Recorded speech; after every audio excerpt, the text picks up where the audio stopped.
Begitu luar biasanya rasa cinta Aisyah kepada Rasulullah, sehingga jika ia tidak menemukan beliau di sampingnya pada malam hari, ia akan merasa tidak tenang dan gelisah. Aisyah berkata, "Suatu malam aku tidur di sisi Rasulullah SAW. Malam telah larut. Ketika itu aku terbangun dan tidak menemukan beliau di sampingku. Saat itu rumah-rumah tiada berlampu. Aku bergerak meraba-raba dalam gelap. Tiba-tiba tanganku menyentuh kaki beliau yang tengah bersujud. Dalam sujud itu beliau berdoa, 'Ya Allah, aku berlindung kepada ridhomu dari murkamu. Aku berlindung kepada perlindunganmu dari siksamu. Aku berlindung kepadamu dari dirimu. Tidak bisa kuhitung pujianku untukmu. Engkau adalah sebagaimana engkau puji dirimu sendiri.'"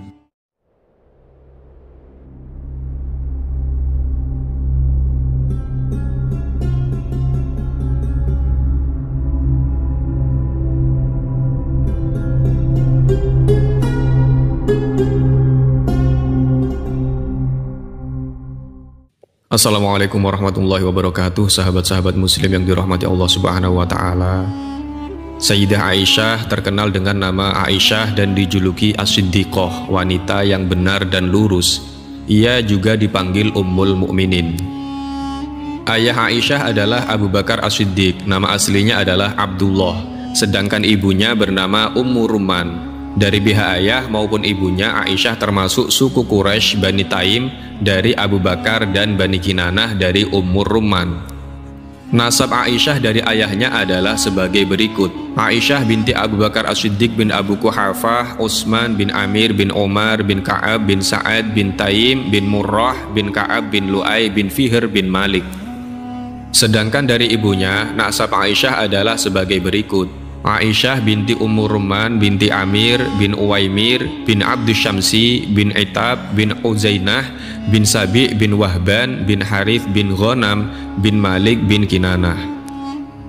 Dari pihak ayahnya, nasab Aisyah bertemu dengan nasab Rasulullah SAW pada kakeknya yang ketujuh. Sementara dari pihak ibunya, nasab Aisyah bertemu dengan nasab Rasulullah SAW pada kakeknya yang ke-11 atau ke-12. Abu Bakar meninggal pada tahun 13 Hijriah, sedangkan tahun wafat Ummu Rumman telah lama menjadi bahan perdebatan para sejarawan. Sebagian dari mereka menyatakan bahwa Ummu Rumman wafat pada tahun ke-5 atau ke-6 Hijriah ketika Rasulullah SAW masih hidup. Sebelum dinikahi Abu Bakar, Ummu Rumman sempat menikah dengan Abdullah bin Harith al-Azdi. Setelah Abdullah bin Harith meninggal dunia, barulah ia menikah dengan Abu Bakar dan dikaruniai dua orang anak, yakni Abdullah dan Aisyah. Tidak ada satupun keluarga muslim yang mampu menyamai perjuangan dan pengorbanan keluarga Abu Bakar dalam upaya penyebaran dakwah Islam. Kediaman Abu Bakar adalah tempat yang diberkahi dan dipenuhi oleh kemuliaan, kebahagiaan, keagungan, serta keteduhan. Dari sanalah cahaya terang Islam terpancar. Aisyah adalah bagian dari keluarga ini. Ia beruntung tidak pernah mendengar suara kemusyrikan dan kekafiran di rumahnya. Tentang hal tersebut Aisyah berkata, "Lam aqil abawayya illa wahuma yadina niddina." Ketika pertama kali aku mengenal ayah ibuku, keduanya telah memeluk agama Islam. Di masa kecilnya, Aisyah disusui oleh istri Wa'il Abul Qu'ais. Wa'il memiliki saudara bernama Aflah. Dengan demikian, Aflah adalah paman sesusuan Aisyah. Aflah inilah yang sering mengunjungi Aisyah dengan seizin Rasulullah SAW. Dikisahkan bahwa pada suatu hari Aflah datang ke rumah Aisyah dan meminta izin untuk menemuinya. "Aku tidak mengizinkannya masuk," tutur Aisyah. Lalu ketika Rasulullah SAW datang, kukabarkan kepada beliau tentang kedatangan Aflah. Ternyata beliau menyuruhku untuk mengizinkan Aflah menemuiku. Selain oleh Aflah, Aisyah juga tercatat sering dikunjungi oleh saudara sesusuannya.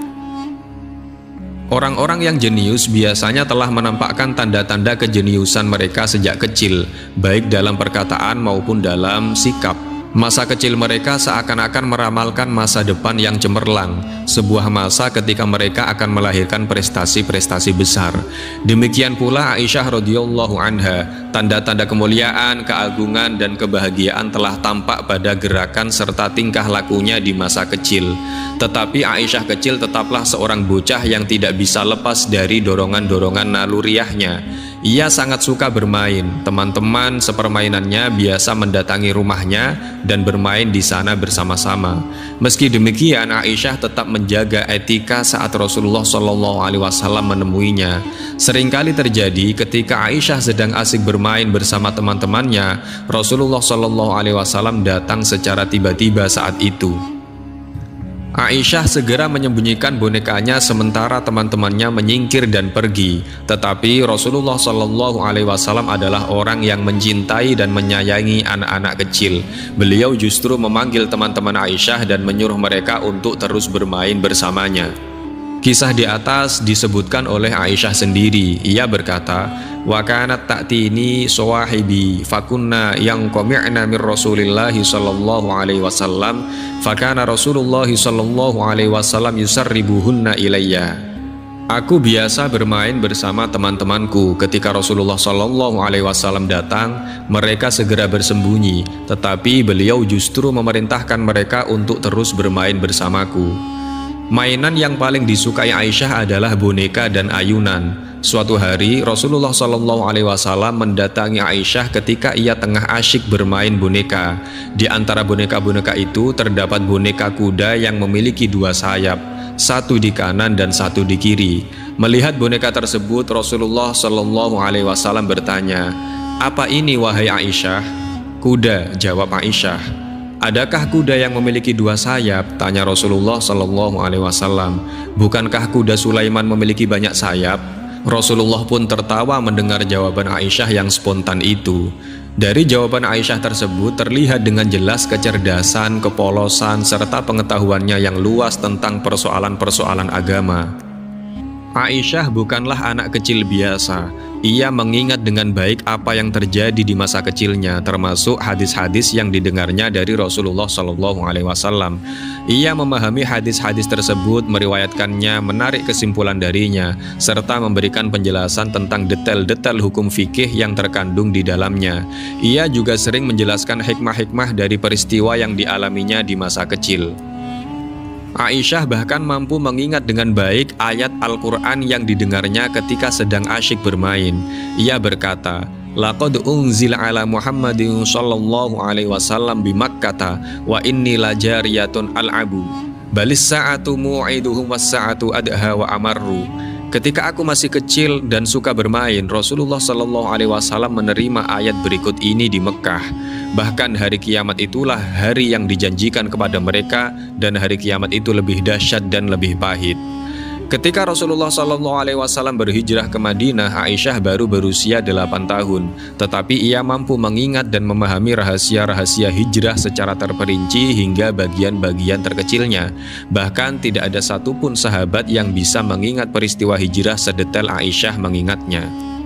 Khadijah binti Khuwailid adalah istri pertama Rasulullah SAW yang paling beliau cintai.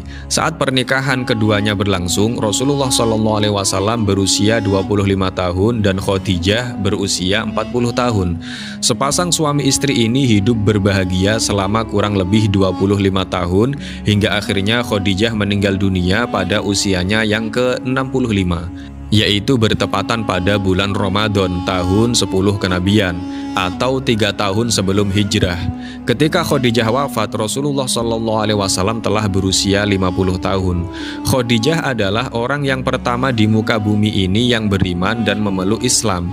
Ia kemudian menjadi pendamping terbaik Rasulullah SAW di kala suka maupun duka. Khadijahlah yang mencurahkan kasih sayang seorang ibu kepada Rasulullah, sesuatu yang tidak beliau dapati di masa kecil. Ketika penentangan kaum kafir terhadap dakwah Islam semakin menguat, Rasulullah SAW sangat membutuhkan motivasi, hiburan, serta kekuatan. dan Khadijah pula yang selalu siap di sana memberikan segalanya. Oleh karena itu, ketika Khadijah berpulang ke rahmatullah, Rasulullah SAW dilanda duka yang sangat mendalam.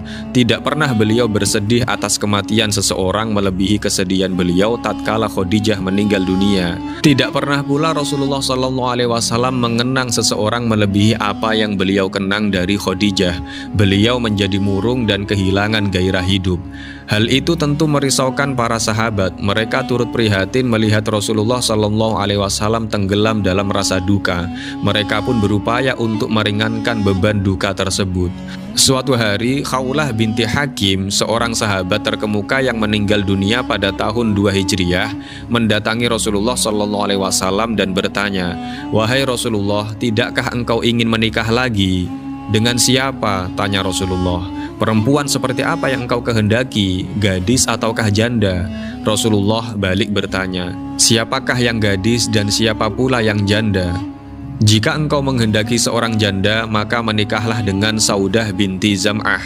Dan jika gadis yang engkau inginkan, maka menikahlah dengan putri orang yang paling engkau cintai, Aisyah binti Abu Bakar As-Siddiq. Kalau begitu, sampaikanlah hal ini kepadanya." Maka Khawlah pun berangkat menuju kediaman Abu Bakar untuk menyampaikan hal itu. Pada masa tersebut, orang-orang Arab enggan menikahi putri teman yang telah diangkatnya menjadi saudara. Mereka beranggapan bahwa hubungan saudara angkat itu membuat hubungan perbesanan menjadi terlarang. Rasulullah SAW telah mengangkat Abu Bakar sebagai saudara. Karena itu Abu Bakar menanggapi kabar dari Khawlah tersebut dengan bertanya, "Bolehkah beliau menikahi putriku? Bukankah Aisyah adalah anak dari saudaranya sendiri?" Khawlah pun kembali kepada Rasulullah SAW untuk menanyakan persoalan ini. Beliau menjawab, "Irji'i faquli lahu innahu akhi fid dini wa hiya li halalun." Kembalilah kepada Abu Bakar, katakan kepadanya bahwa ia adalah saudaraku seagama dan putrinya adalah halal kunikahi. Sebelum dipinang oleh Rasulullah SAW, Aisyah telah bertunangan dengan Jabir bin Mut'im bin Adi. Abu Bakar tidak mau membatalkan pertunangan itu secara sepihak tanpa terlebih dahulu membicarakannya dengan keluarga Jabir. Maka ia pun pergi menuju kediaman Mut'im bin Adi, ayah Jabir. Saat itu keluarga Jabir belum memeluk Islam. Setelah Abu Bakar menyampaikan maksudnya, Mut'im ini menanyakan pendapat istrinya. Maka sang istri berkata, "Wahai Abu Bakar, engkau ingin agar anak kami masuk Islam setelah menikah dengan putrimu?" Akhirnya Aisyah pun dinikahkan dengan Rasulullah SAW. Saat itu Aisyah adalah seorang gadis cilik yang masih kekanak-kanakan. Ia sering membuat ibunya marah dan menghukumnya. Kadang-kadang Rasulullah menyaksikan Aisyah dimarahi. Hal itu membuat beliau iba. Maka ia berkata kepada ibunya Aisyah, "Ya Umma Rumman, istausi bi Aisyata khairon wahfadini fiha."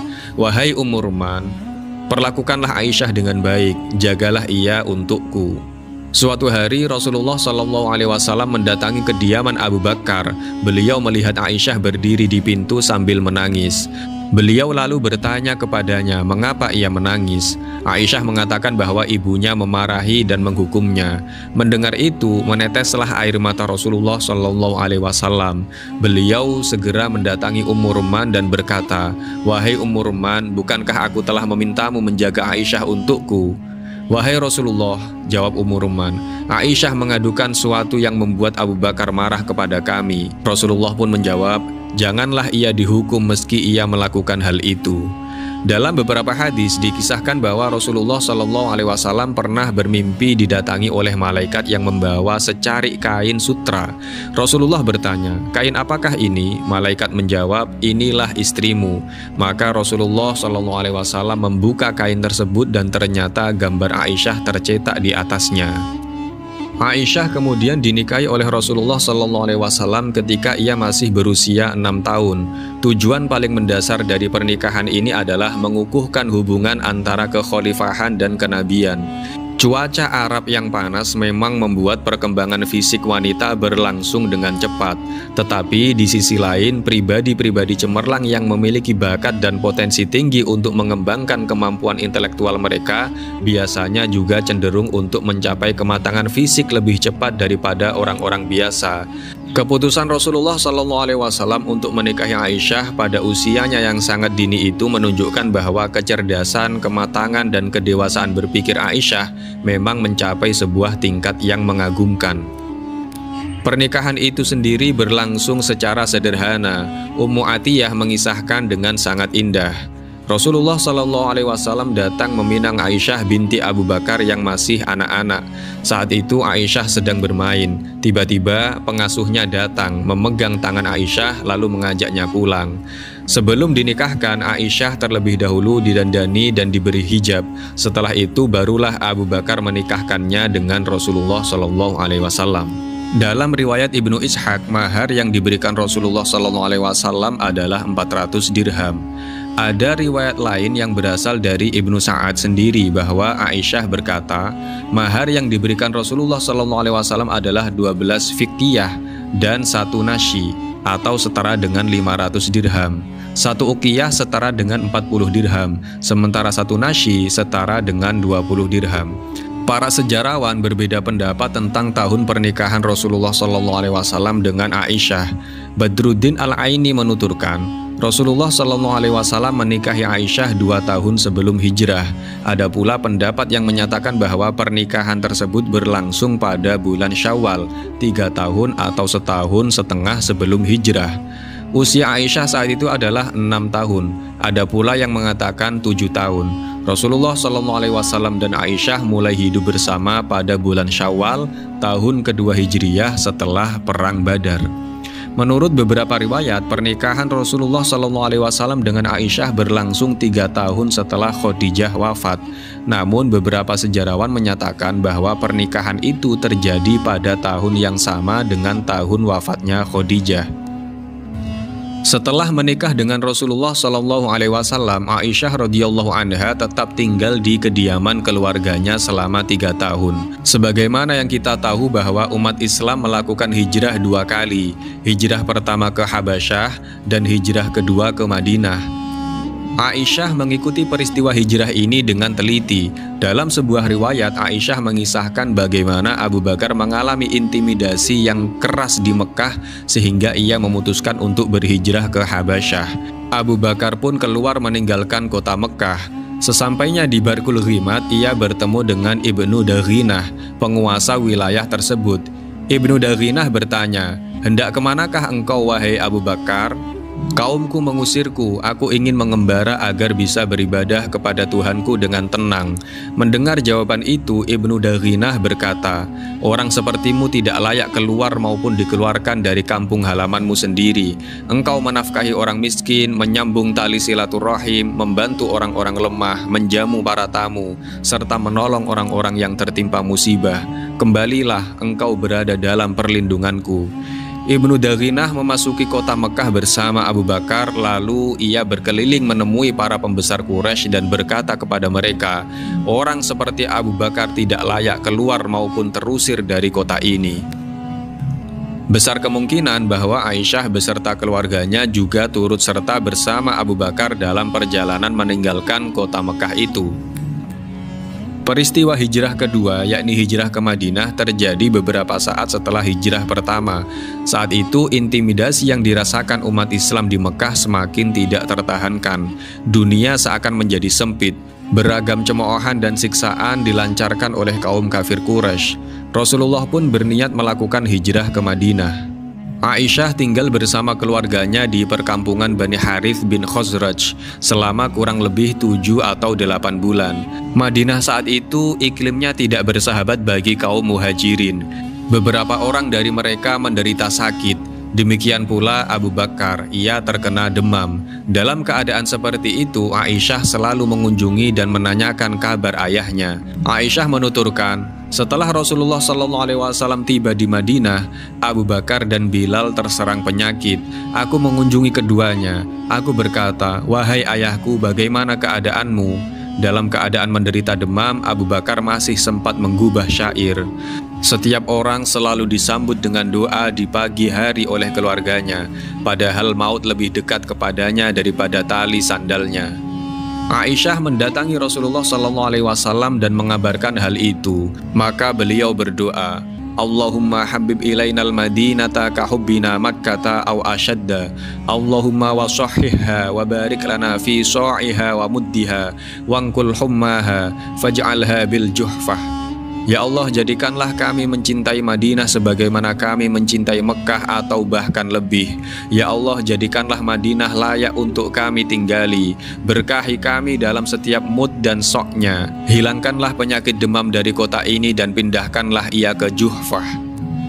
Iklim Madinah yang tidak bersahabat itu juga mempengaruhi Aisyah. Ia pun jatuh sakit. Abu Bakar selalu mengunjungi, mencium, serta menanyakan keadaan putrinya yang sedang sakit. Penyakit yang diderita Aisyah ini demikian berat hingga membuat rambutnya rontok. Aisyah menuturkannya sendiri. Faqadimnal madinata fawa'iktu syahron fawafa sya'ri jumaimatan. Sesaat setelah tiba di Madinah, aku terserang penyakit selama sebulan sehingga rambutku rontok. Setelah sembuh, rambutku pun tumbuh kembali dengan lebat. Setelah sembuh dari penyakitnya, Aisyah segera dipersiapkan serta dididik untuk menjalani kehidupan berumah tangga. Abu Bakar bertanya kepada Rasulullah SAW, "Wahai Rasulullah, apa yang membuatmu tidak mengajak putriku hidup bersama?" "Aku tidak memiliki mahar," jawab beliau. Maka Abu Bakar memberi Rasulullah SAW harta sejumlah 12 uqiyah dan 1 nasyi. Dengan mahar itu Rasulullah pun segera memboyong Aisyah untuk hidup bersama sebagai sepasang suami istri. Kisah ini mengajarkan kepada kita untuk tidak menganggap remeh persoalan mahar yang menjadi hak istri. Allah Subhanahu wa Ta'ala mewajibkan suami memberikan mahar kepada istrinya sebagai bentuk penghormatan terhadapnya. Rasulullah SAW dan Aisyah radhiyallahu anha telah terikat oleh hubungan pernikahan sejak di Mekah meski keduanya baru hidup bersama belakangan. Aisyah menuturkan, Rasulullah SAW menikahiku ketika aku berusia 6 tahun dan kami mulai hidup bersama ketika usiaku 9 tahun. Kami tiba di Madinah suatu hari ketika aku sedang asyik bermain ayunan bersama teman-temanku. Aku tidak tahu apa yang ia inginkan dariku. Ia lalu menarik tanganku hingga ke depan pintu rumah. Aku terengah-engah dibuatnya. Maka aku tenangkan diriku hingga napasku kembali normal. Ketika aku memasuki rumah, ku dapati banyak wanita Ansor telah berkumpul di sana. Mereka berkata kepadaku, "Semoga engkau memperoleh kebaikan, berkah dan nasib baik." Ibuku pun menyerahkanku kepada mereka agar rambutku dicuci dan wajahku didandani. Tiba-tiba aku dikejutkan oleh masuknya Rasulullah SAW ke dalam kamarku di pagi hari itu. Lalu para wanita tersebut menyerahkanku kepada beliau. Asma binti Yazid, salah seorang teman Aisyah, mengisahkan tentang hidangan yang disuguhkan kepada Rasulullah SAW. Saat Aisyah diserahkan kepada beliau, ia menuturkan, "Aku adalah wanita yang mendandani Aisyah dan menyerahkannya kepada Rasulullah SAW. Demi Allah, hidangan yang disuguhkan kepada beliau saat itu hanyalah segelas susu. Beliau meminumnya lalu memberikannya kepada Aisyah, tetapi Aisyah merasa malu untuk menerimanya. Maka aku katakan, jangan kau tolak pemberian Rasulullah itu, ambillah." Aisyah pun mengambil susu tersebut lalu meminumnya malu-malu. Kemudian Rasulullah SAW berkata kepadaku, "Berikanlah susu ini kepada teman-temanmu." Aku menjawab, "Kami tidak menginginkannya." Mendengar jawabanku, Rasulullah SAW berkata, "Jangan kau tambah rasa lapar dengan dusta." Aku pun bertanya, "Wahai Rasulullah, jika salah seorang dari kami berkata tidak suka untuk sesuatu yang sebetulnya ia suka, apakah pernyataan itu dianggap sebagai sebuah dusta?" Beliau menjawab, "Innal kadhiba yuktabu kadhibatan hatta tuktaba al-kadhibatu kadhibatan." Setiap kebohongan akan ditulis sebagai kebohongan. Demikian pula kebohongan kecil ia akan ditulis sebagai kebohongan kecil. Peristiwa ini terjadi siang hari pada bulan Syawal, tahun pertama Hijriyah. Inilah pendapat yang paling kuat di kalangan sejarawan. Tetapi Badruddin Al-Aini menulis dalam karyanya yang berjudul Umdatul Qori, Rasulullah SAW memboyong Aisyah ke rumah beliau pada bulan Syawal, tahun kedua Hijriyah selepas Perang Badar. Namun pendapat Badruddin ini tidak benar karena hal tersebut mengasumsikan bahwa usia Aisyah saat itu adalah 10 tahun. Padahal seluruh literatur hadis dan sejarah sepakat bahwa usia Aisyah saat itu mulai tinggal bersama Rasulullah SAW adalah 9 tahun. Kita semua telah memperoleh gambaran yang sangat jelas tentang pernikahan Rasulullah SAW dan Aisyah, tentang mahar yang beliau berikan kepadanya, serta tentang bagaimana keduanya memulai hidup bersama. Semua itu dilaksanakan secara sederhana dan bersahaja tanpa memaksakan diri untuk bermewah-mewahan dan menghamburkan harta. Salah satu pelajaran terpenting dari pernikahan kedua insan paling mulia ini terletak pada kemampuannya untuk merombak tradisi. Orang-orang Arab memiliki banyak tradisi dan kebiasaan yang bertentangan dengan syariat Islam.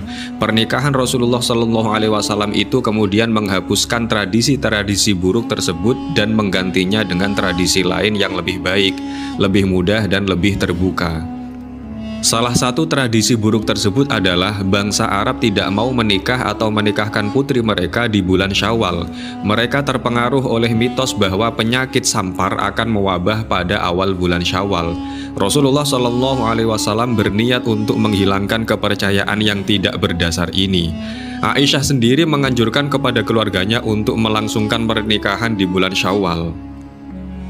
Bangsa Arab juga terbiasa menyalakan api di hadapan mempelai dalam adat mereka. Seorang suami juga mendatangi istrinya pertama kali dengan ditandu. Imam Bukhari dan Imam Qostolani menyatakan bahwa Rasulullah SAW kemudian menghapuskan kebiasaan-kebiasaan tersebut. Sahabat-sahabat muslim yang dirahmati Allah Subhanahu wa Ta'ala, Aisyah adalah salah satu orang yang paling dicintai oleh Rasulullah SAW. Para sahabat mengetahui dan mengakui hal itu. Jika mereka hendak memberikan sesuatu kepada Rasulullah SAW, maka mereka akan memilih hari ketika beliau sedang bersama Aisyah. Rasa cinta Rasulullah SAW kepada Aisyah itu membuat istri-istri beliau yang lain cemburu, sesuatu yang wajar dalam kehidupan berumah tangga. Suatu hari mereka mengutus Fatimah untuk menemui Rasulullah SAW dan mengadukan kepada beliau kecemburuan mereka. Memenuhi permintaan tersebut, Fatimah segera menemui Rasulullah SAW dan berkata, "Istri-istri ayah meminta ayah untuk berbuat adil dalam perkara Aisyah." "Wahai Fatimah putriku," ujar Rasulullah SAW, "tidakkah engkau mencintai apa yang kucintai?" "Ya," jawab Fatimah. Maka Fatimah pun kembali menemui para istri Rasulullah itu dan menyampaikan apa yang disampaikan ayahnya. Ketika mereka meminta Fatimah untuk sekali lagi menyampaikan tuntutan mereka tentang Aisyah, Fatimah pun menolak. Bukan hanya itu, para istri Rasul ini kemudian mengajukan tuntutan mereka melalui Ummu Salamah. Ketika Ummu Salamah menyampaikan hal itu, Rasulullah SAW bersabda, "La tu'dhini fi Aisyata, fa innahu lam yanzil alayyal wahyu, wa ana fi lihafi mur'atin minkunna illa fi lihafi Aisyata." Jangan kau ganggu aku dalam urusan Aisyah. Sungguh tidak pernah wahyu turun ketika aku berada dalam selimut salah seorang di antara kalian selain Aisyah. Suatu hari Rasulullah SAW memperoleh hadiah. Salah satu hadiah tersebut adalah seuntai kalung yang terbuat dari marjan. Maka beliau berkata, "Akan kuberikan kalung ini kepada salah seorang dari keluargaku yang paling kucintai." Istri-istri Rasulullah SAW mengira bahwa kalung tersebut akan beliau berikan kepada Aisyah. Tetapi rasa cinta Rasulullah SAW yang tulus dan suci kepada Aisyah tidak harus diperlihatkan dalam bentuk pemberian perhiasan material yang indah dan mahal. Beliau justru memanggil Umamah binti Zainab, cucu beliau sendiri, lalu memasangkan kalung tersebut di lehernya. Amr bin Ash pernah diutus oleh Rasulullah SAW untuk memimpin pasukan menuju Dhatus Salasil. Ia kemudian mendatangi Rasulullah SAW dan bertanya, "Siapakah orang yang paling engkau cintai?" Nabi menjawab, "Aisyah." "Dari kaum laki-laki?" Ayahnya Abu Bakar. Itu jawaban Nabi Muhammad. Suatu hari Umar mendatangi putrinya Hafsah dan berkata, "Wahai putriku, jangan engkau tertipu dengan wanita yang karena kecantikannya merasa takjub melihat Rasulullah SAW begitu mencintainya." Yang dimaksud Umar dalam pernyataannya itu adalah Aisyah. Dalam sebuah perjalanan, unta yang dinaiki Aisyah kabur. Melihat itu, Rasulullah SAW merasa khawatir sehingga beliau berkata, "Duhai mempelaiku." Suatu hari ketika Rasulullah SAW memasuki rumahnya, Aisyah berseru, "Aduh kepalaku." Mendengar ucapan Aisyah itu, Rasulullah SAW berkata, "Aku juga merasa sakit di kepalaku." Sejak saat itulah beliau menderita sakit sebelum kemudian meninggal dunia. Ketika menderita sakit di akhir hidup beliau, Rasulullah SAW selalu bertanya di mana beliau hari ini dan di mana beliau esok hari. Beliau seakan tidak sabar menunggu giliran untuk tinggal bersama Aisyah. Maka istri-istri yang lain mengizinkan beliau untuk dirawat dimanapun beliau suka. Beliau memilih dirawat di rumah Aisyah hingga akhirnya beliau wafat. Aisyah menuturkan, "Famata fil yaumil ladzi kana yaduru alayya fihi fi baiti faqabadahu Allahu wa inna ra'sahu labaina nahri wa sahri." Rasulullah SAW meninggal dunia di rumahku pada hari ketika beliau memang seharusnya bersamaku. Beliau menghembuskan nafas terakhirnya dengan kepala bersandar di dadaku. Rasulullah SAW selalu berusaha bersikap adil terhadap istri-istri beliau. Beliau pernah berdoa, "Allahumma hadza qasmi fima amliku fala talumni fima tamliku wala amliku." Ya Allah, inilah yang bisa kubagikan dari apa yang kukuasai, maka janganlah engkau cela aku untuk sesuatu yang hanya engkau penguasanya dan tidak pernah bisa kukuasai. Banyak orang mengira bahwa Rasulullah SAW sangat mencintai Aisyah lantaran kecantikannya semata. Pendapat ini tidak benar karena banyak istri beliau yang lain seperti Zainab, Juwairiyah, dan Sofiyah memiliki wajah yang juga elok dipandang. Dan yang lebih menarik lagi, dalam literatur hadis serta sejarah, terdapat penjelasan yang melimpah tentang kecantikan istri-istri Nabi tersebut, tetapi hanya ada 1 atau 2 riwayat yang menyebutkan kecantikan Aisyah. Salah satu riwayat tentang kecantikan Aisyah adalah pernyataan Umar kepada Hafsah di atas, tetapi jika ditinjau lebih dalam, pernyataan tersebut sekedar menunjukkan bahwa Aisyah menempati posisi yang istimewa di hati Rasulullah SAW, sebuah posisi yang tidak bisa dicapai oleh istri-istri beliau yang lain. Untuk mengetahui sebab mengapa Rasulullah SAW sangat mencintai Aisyah, kita harus memperhatikan sebuah hadis yang diriwayatkan oleh Aisyah sendiri selain oleh Abu Hurairah. Rasulullah SAW bersabda, "Tungkahul mar'atu li arba'in, limaliha wali hasabiha wali jamaliha wali diniha fadfar bidzatid dini taribat siyadak." Wanita dinikahi karena 4 hal: kekayaan, nasab yang baik, kecantikan, dan agamanya. Pilihlah perempuan yang baik agamanya, niscaya engkau akan beruntung. Atas dasar hadis tersebut, istri yang paling Rasulullah SAW cintai tentu saja adalah istri yang bisa memberikan manfaat paling besar kepada agama dan dakwah Islam. Aisyah sendiri memiliki keistimewaan dibandingkan istri-istri Nabi yang lain dalam hal keluasan dan kematangan ilmunya di bidang agama, termasuk tentang Al-Quran, tafsir, hadis, dan fikih. Ia juga memiliki kemampuan ijtihad yang mengagumkan, pemahaman yang mendalam tentang persoalan-persoalan agama, serta kemampuan merumuskan hukum untuk situasi-situasi baru. Adalah hal yang normal tentu saja jika Rasulullah SAW mencintainya melebihi rasa cinta beliau kepada istri-istri yang lain.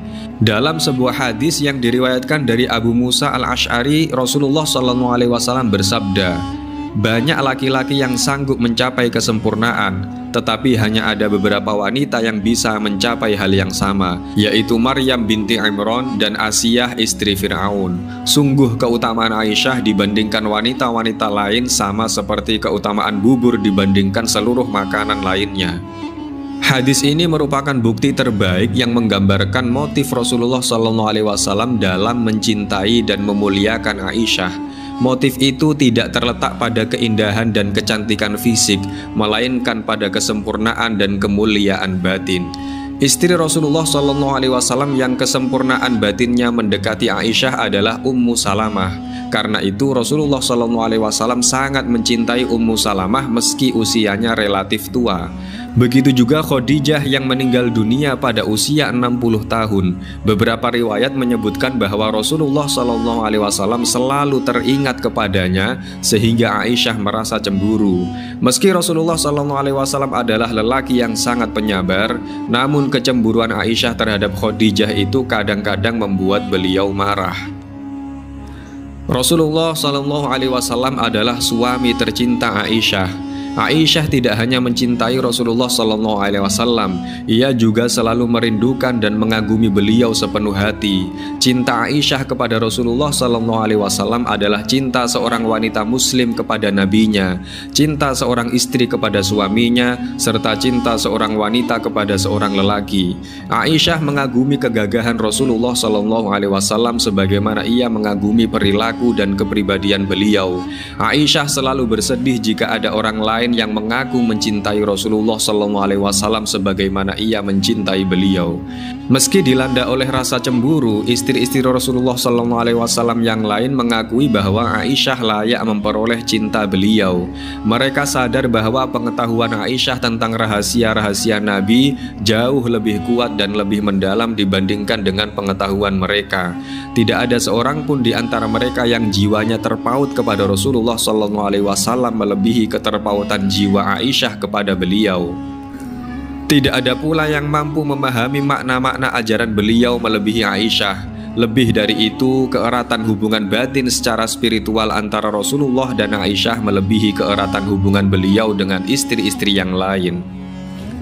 Begitu luar biasanya rasa cinta Aisyah kepada Rasulullah, sehingga jika ia tidak menemukan beliau di sampingnya pada malam hari, ia akan merasa tidak tenang dan gelisah. Aisyah berkata, "Suatu malam aku tidur di sisi Rasulullah SAW. Malam telah larut. Ketika itu aku terbangun dan tidak menemukan beliau di sampingku. Saat itu rumah-rumah tiada berlampu. Aku bergerak meraba-raba dalam gelap. Tiba-tiba tanganku menyentuh kaki beliau yang tengah bersujud. Dalam sujud itu beliau berdoa, A'udzu biridhoka min sakhatika wa bimu'afatika min 'uqubatika wa bika minka la uhsi tsana'an 'alaika anta kama asnaita 'ala nafsik." Ya Allah, aku berlindung kepada ridhomu dari murkamu, aku berlindung kepada perlindunganmu dari siksamu, aku berlindung kepadamu dari dirimu. Tidak bisa kuhitung pujianku untukmu. Engkau adalah sebagaimana engkau puji dirimu sendiri. Dalam riwayat lain, Aisyah berkata, "Aku tidak menemukan Rasulullah SAW suatu malam. Kukira beliau pergi mendatangi istri-istri beliau yang lain. Ternyata Rasulullah SAW kutemukan sedang rukuk atau sujud dan berdoa. Subhanaka Allahumma wa bihamdika la ilaha illa anta. Maha suci engkau ya Allah dan segala puji untukmu, tiada Tuhan selain engkau." Lalu Aisyah berkata, "Sungguh aku mengira engkau berbuat sesuatu, padahal engkau mengerjakan sesuatu yang lain." Allah Subhanahu wa Ta'ala telah menjadikan kehidupan Rasulullah SAW sebagai teladan sempurna bagi seluruh umat manusia. Beliau adalah suami terbaik yang selalu bersikap lemah lembut kepada istri dan keluarga. Tidak pernah beliau bersikap keras kepada mereka. Ketika salah seorang istri beliau marah, beliaulah yang justru berusaha menghibur dan meredakan kemarahannya. Relasi Rasulullah SAW dengan istri-istri beliau selalu dilandasi oleh cinta dan kasih sayang dalam maknanya yang paling agung. Itu semua beliau lakukan demi memberi contoh kepada umat Islam tentang bagaimana seharusnya seorang suami bersikap kepada istri-istrinya. Rasulullah SAW selalu berusaha untuk membahagiakan dan menyenangkan Aisyah. Sebuah riwayat menceritakan bahwa Aisyah pernah mengasuh seorang gadis dari kalangan Ansor. Ketika gadis ini telah beranjak dewasa, Aisyah kemudian menikahkannya. Pesta pernikahan dilangsungkan secara sederhana tanpa nyanyian dan permainan. Ketika Rasulullah SAW menyaksikan pesta pernikahan tersebut, beliau berkata, "Ya Aisyah, maka nama akum lahwun, fa innal ansoro yu'jibuhumul lahwu." "Wahai Aisyah, mengapa pernikahan ini tidak disertai dengan permainan? Sungguh orang-orang Ansor sangat menyukai permainan." Pada masa Rasulullah SAW, anak-anak kecil dari Habasyah biasa bermain perang-perangan di hari Lebaran. Suatu hari Aisyah ingin melihat mereka bermain, maka ia pun menyaksikan mereka dengan berlindung di balik pakaian Rasulullah SAW. Aisyah berkata, "Rasulullah SAW pernah melindungiku dengan pakaian beliau sehingga aku bisa menyaksikan orang-orang Habasyah bermain di masjid. Akhirnya aku sendiri yang bosan menyaksikan mereka." Abu Bakar pernah berjalan melewati kediaman Rasulullah. Saat itu ia mendengar Aisyah berteriak kepada beliau. Maka Abu Bakar masuk dengan marah dan bergegas hendak menampar Aisyah. Ia berkata, "Aku tidak ingin mendengar engkau berteriak kepada Rasulullah." Melihat hal itu, Rasulullah segera menahan Abu Bakar dan menyabarkannya. Abu Bakar pun keluar dengan marah. Maka Rasulullah SAW berkata kepada Aisyah, "Lihatlah betapa aku telah menyelamatkanmu dari ayahmu." Suatu hari seorang wanita mendatangi Rasulullah. Beliau kemudian berkata kepada Aisyah, "Wahai Aisyah, tahukah engkau siapa wanita ini?" "Tidak, wahai Rasulullah," jawab Aisyah. "Wanita ini adalah seorang penyanyi. Maukah engkau mendengarkan nyanyiannya?" "Ya." Wanita itu kemudian bernyanyi di hadapan Aisyah. Mendengar nyanyian tersebut, Rasulullah SAW menunjukkan ketidaksukaan beliau dengan bersabda, "Qad nafakha syaitanu fi mankhiraiha." Sungguh setan telah meniup dua lubang hidung wanita ini. Kasih sayang Rasulullah SAW kepada Aisyah seringkali ditunjukkan dengan cara mencandai dan membuatnya tertawa. Dalam perbincangan dengan Aisyah, Rasulullah SAW juga selalu menyimak perkataannya serta berusaha menyenangkan hati dan perasaannya. Suatu hari Rasulullah SAW bercerita tentang khurafat. Beliau berkata, "Tahukah kalian apa itu khurafat?" Khurafat adalah nama seorang laki-laki dari suku Uzrah, suku yang terkenal di Yaman, yang ditawan oleh bangsa jin hingga ia tinggal bersama mereka dalam waktu yang lama. Kemudian para jin itu mengembalikannya ke dunia manusia hingga ia menceritakan kepada orang-orang tentang keanehan-keanehan yang ia lihat di dunia jin. Maka orang-orang kemudian berkata, "Itu hanya cerita khurafat atau kisah yang dibuat-buat." Rasulullah SAW selalu berusaha menyenangkan Aisyah dengan cara menyimak setiap perkataannya. Suatu hari Aisyah bercerita kepada Rasulullah SAW. Ada 11 orang wanita sedang duduk bersama dan saling bercerita. Mereka sepakat untuk tidak menyembunyikan apapun tentang suami-suami mereka. Wanita pertama berkata, "Suamiku bagai daging unta yang kurus, berada di puncak gunung alias angkuh, serta sulit dijangkau atau pelit dan tidak suka berbuat baik. Tidak ada jalan datar untuk sampai ke sana, dan tak ada pula lemak yang bisa diambil darinya." Wanita yang kedua berkata, "Aku tidak bisa bercerita tentang suamiku, terlalu banyak hal yang harus kusebutkan, dan jika aku menyebutkannya, maka hanya kekurangan dan keburukan sajalah yang bisa terlontar dari mulutku ini." Wanita ketiga berkata, "Kisah tentang suamiku sangatlah panjang dan menyampaikannya tidaklah berguna. Jika aku mengungkapkan keburukannya, maka aku akan diceraikan. Dan jika aku diam saja, maka aku akan diabaikan seolah-olah aku bukan istrinya."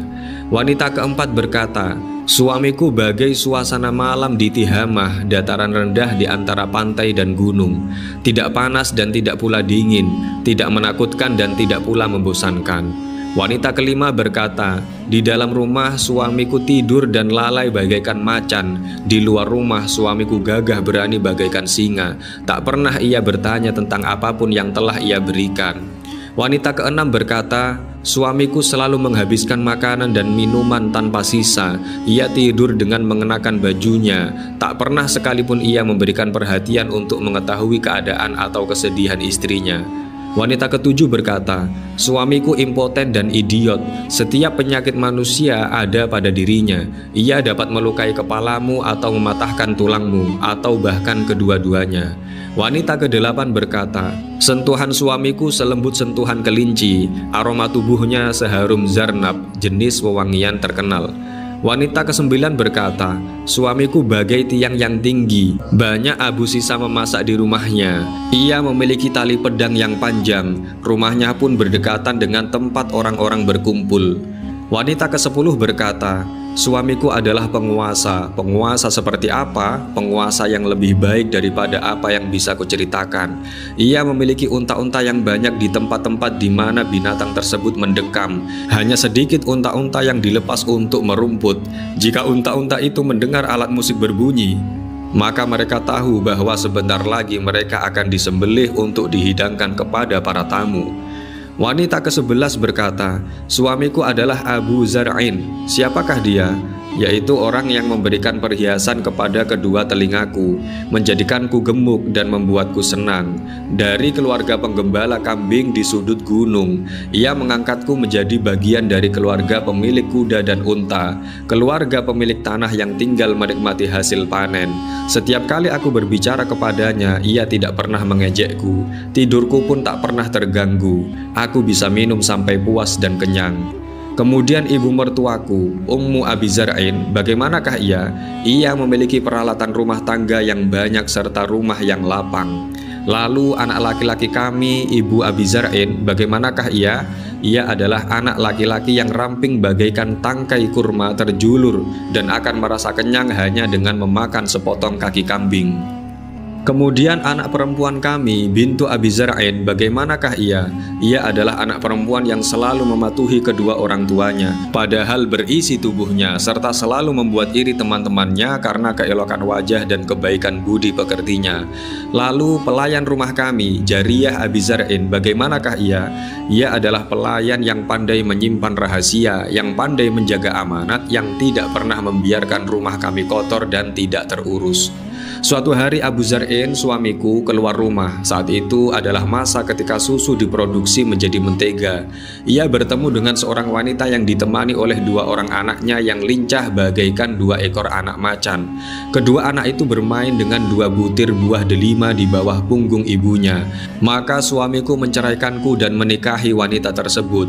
Setelah itu aku menikah lagi dengan seorang lelaki yang mulia dan dermawan. Binatang tunggangannya adalah seekor kuda yang kuat dan tak kenal lelah.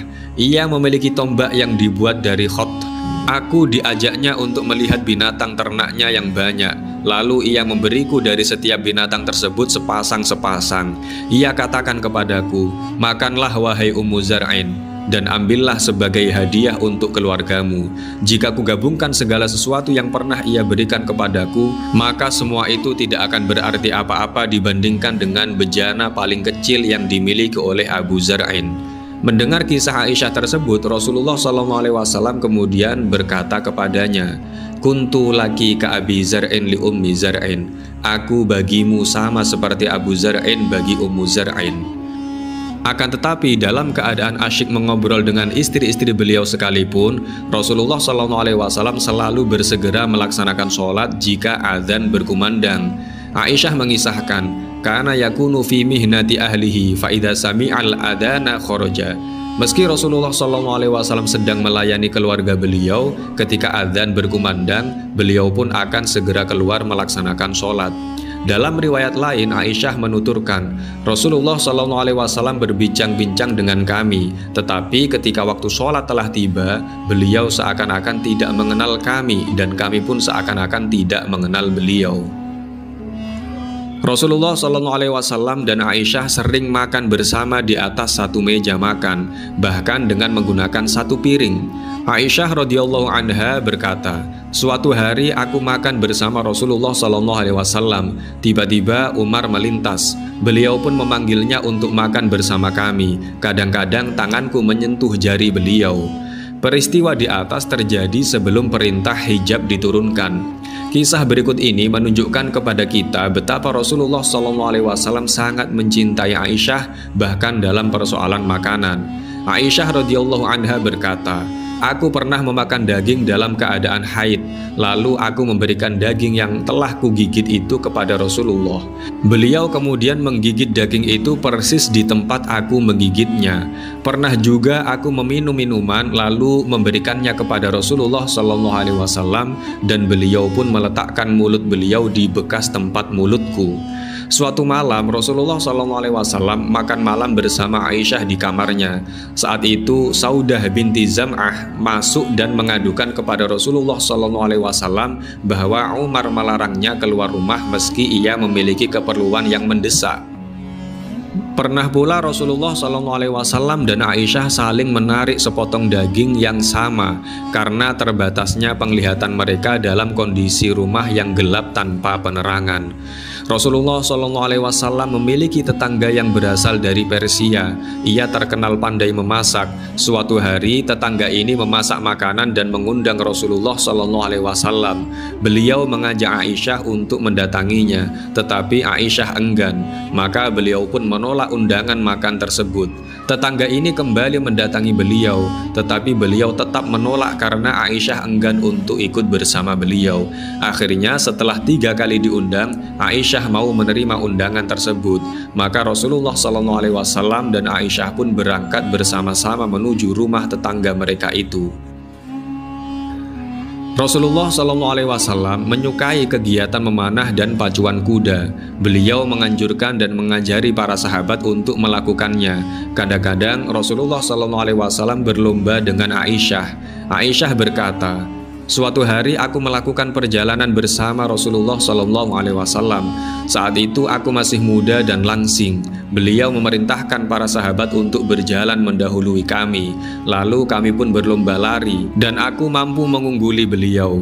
Dalam keadaan kalah, Rasulullah SAW diam dan tidak berkata apa-apa. Tetapi lama-kelamaan aku semakin tua dan badanku pun menjadi gemuk. Dalam sebuah perjalanan, Rasulullah SAW kembali menantangku untuk berlomba lari setelah beliau memerintahkan para sahabat untuk berjalan mendahului kami. Saat itu beliau mengungguliku. Beliau tertawa dan berkata, 'Kita impas.'" Aisyah adalah perempuan yang memiliki sikap manja. Aisyah menuturkan, "Aku merasa cemburu kepada wanita-wanita yang menyerahkan diri mereka kepada Rasulullah SAW untuk dinikahi. Aku bertanya, bagaimana mungkin seorang wanita menyerahkan dirinya kepada orang lain untuk dinikahi? Lalu ketika turun ayat, 'Engkau boleh menangguhkan atau menggauli siapa yang engkau kehendaki di antara mereka para istrimu, dan boleh pula menggauli siapa di antara mereka yang engkau kehendaki, dan siapa yang engkau ingini untuk menggaulinya kembali dari istri-istrimu yang telah engkau sisihkan, maka tidak ada dosa bagimu.' Surat Al-Ahzab ayat 51. Aku berkata kepada Rasulullah SAW, 'Ma ura rabbaka illa yusari'u fi hawak.' Kupikir Tuhanmu selalu menuruti keinginanmu." Pernyataan terakhir Aisyah di atas bukanlah sebuah sikap sinis atau penentangan. Itu lebih merupakan sebuah sikap manja atau kelakar yang menunjukkan betapa terbukanya hubungan antara seorang istri dan suaminya. Para ulama tentu tahu bahwa yang dimaksud oleh Aisyah dengan pernyataan itu adalah bahwa Allah Subhanahu wa Ta'ala selalu akan mengabulkan apa yang diinginkan dan dikehendaki oleh kekasihnya. Dengan cara itu Allah bermaksud hendak memantapkan hati Rasulullah SAW serta membuat beliau bisa menjalankan tugas-tugas dakwah tanpa halangan apapun. Dan sangat mengagumkan bahwa sikap Rasulullah SAW kepada istri-istri beliau tetap tidak berubah meski beliau telah diberi kebebasan untuk memilih siapapun di antara mereka. Aisyah menyebutkan, meski ayat tersebut telah diturunkan, Rasulullah SAW tetap saja meminta izin kepada kami jika beliau hendak mengunjungi salah seorang istri beliau di luar hari gilirannya. Sahabat-sahabat muslim yang dirahmati Allah Subhanahu wa Ta'ala, meski terdapat pembantu di kediaman Rasulullah SAW, tetapi Aisyah tetap berusaha mengurus rumah tangga dan segala keperluan Rasulullah SAW dengan tangannya sendiri. Ia menggiling tepung, memasak, membentangkan tilam, mengambilkan air wudhu untuk Rasulullah SAW, membuat kalung untuk menandai binatang kurban beliau, menyisir rambut beliau, memberi beliau wewangian, mencuci pakaian beliau, mempersiapkan serta membersihkan siwak beliau. Semua itu ia lakukan sendiri tanpa bantuan orang lain. Aisyah juga mempersiapkan dan menyuguhkan hidangan kepada tamu-tamu Rasulullah SAW. Qais Al-Ghifari, seorang sahabat yang termasuk dalam Ashabus Suffah, mengisahkan bahwa Rasulullah SAW pernah mengajak beberapa sahabat ke rumah Aisyah. Ketika mereka sampai di sana, beliau berkata, "Wahai Aisyah, beri kami makan." Aisyah pun datang membawa hasyiyah, sejenis makanan yang terbuat dari biji-bijian dengan daging atau kurma di atasnya. Para sahabat pun memakannya. Kemudian Rasulullah SAW kembali berkata, "Wahai Aisyah, hidangkan kepada kami makanan sekali lagi." Aisyah lalu menghidangkan haisyah, sejenis makanan terbuat dari kurma, mentega, dan susu yang dikeringkan, yang segera dinikmati oleh para sahabat. Setelah makanan itu habis, Rasulullah SAW berkata, "Wahai Aisyah, beri kami minum." Aisyah datang membawa semangkuk besar susu. Para sahabat segera meminumnya. Lalu sekali lagi Rasulullah bersabda, "Wahai Aisyah, beri kami minum." Maka Aisyah datang membawa minuman dalam sebuah wadah kecil, dan para sahabat kembali meminumnya. Aisyah adalah teladan yang baik dalam urusan ketaatan kepada Rasulullah SAW. Tidak pernah sekalipun ia menentang perintah Rasulullah SAW sepanjang 9 tahun keduanya hidup bersama. Jika Aisyah merasakan ada sesuatu yang mengganggu perasaan Rasulullah SAW, meski ia mengetahuinya hanya melalui isyarat, maka ia pasti menghindari atau menyingkirkannya. Aisyah menuturkan, "Aku pernah menggunakan sarung bantal yang bergambar. Ketika Rasulullah SAW melihatnya, beliau tidak mau masuk dan hanya berdiri di pintu. Aku tahu ada sesuatu yang tidak beliau suka. Maka kutanyakan, 'Wahai Rasulullah, aku bertaubat kepada Allah dan Rasul-Nya. Dosa apa yang telah kulakukan?' Beliau menjawab, 'Untuk apa bantal ini?'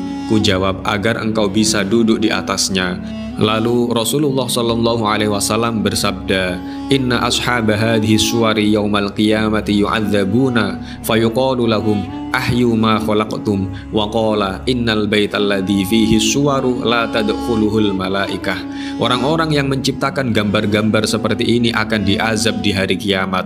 Mereka akan diperintahkan untuk menghidupkan apa yang telah mereka gambar itu. Sungguh sebuah rumah yang di dalamnya terdapat gambar-gambar semacam ini tidak akan pernah dimasuki malaikat." Suatu hari, seorang sahabat bernama Rabi'ah al-Aslami menikah dan tidak memiliki apapun untuk menyelenggarakan walimah pernikahannya itu. Ia mendatangi Rasulullah SAW dengan sedih. Rasulullah pun bertanya kepadanya, "Wahai Rabi'ah, apa yang membuatmu bersedih?" Rabi'ah menceritakan apa yang terjadi padanya. Maka Rasulullah berkata, "Pergilah kepada Aisyah dan katakan kepadanya untuk memberimu keranjang yang berisi makanan." Rabi'ah mendatangi Aisyah dan menyampaikan kepadanya pesan Rasulullah SAW. Mendengar pesan tersebut, Aisyah berkata, "Keranjang ini berisi 9 sok gandum. Demi Allah, kami tidak memiliki makanan apapun selain ini. Ambillah." Demikianlah, dan sama seperti Aisyah, seluruh istri Rasulullah SAW selalu mematuhi dan melaksanakan perintah beliau. Hanya saja perlu kita sadari bahwa ketaatan yang sejati dan sempurna harus diwujudkan dengan menjalankan perintah-perintah Rasulullah SAW setelah beliau meninggal dunia, sama seperti kita menjalankannya sewaktu beliau masih hidup. Alhamdulillahirrabbilalamin, sahabat-sahabat muslim yang dirahmati Allah Subhanahu wa Ta'ala. Demikianlah secuil kisah tentang Aisyah istri Rasulullah SAW dan kehidupan rumah tangganya. Semoga dengan ini kita bisa mendapatkan wawasan dan hikmah tentang keteladanan beliau. Demikian dari kami, apabila banyak kesalahan mohon maaf yang sebesar-besarnya. Al-haqqu min rabbika falatakunanna minal mumtarin. Wassalamualaikum warahmatullahi wabarakatuh.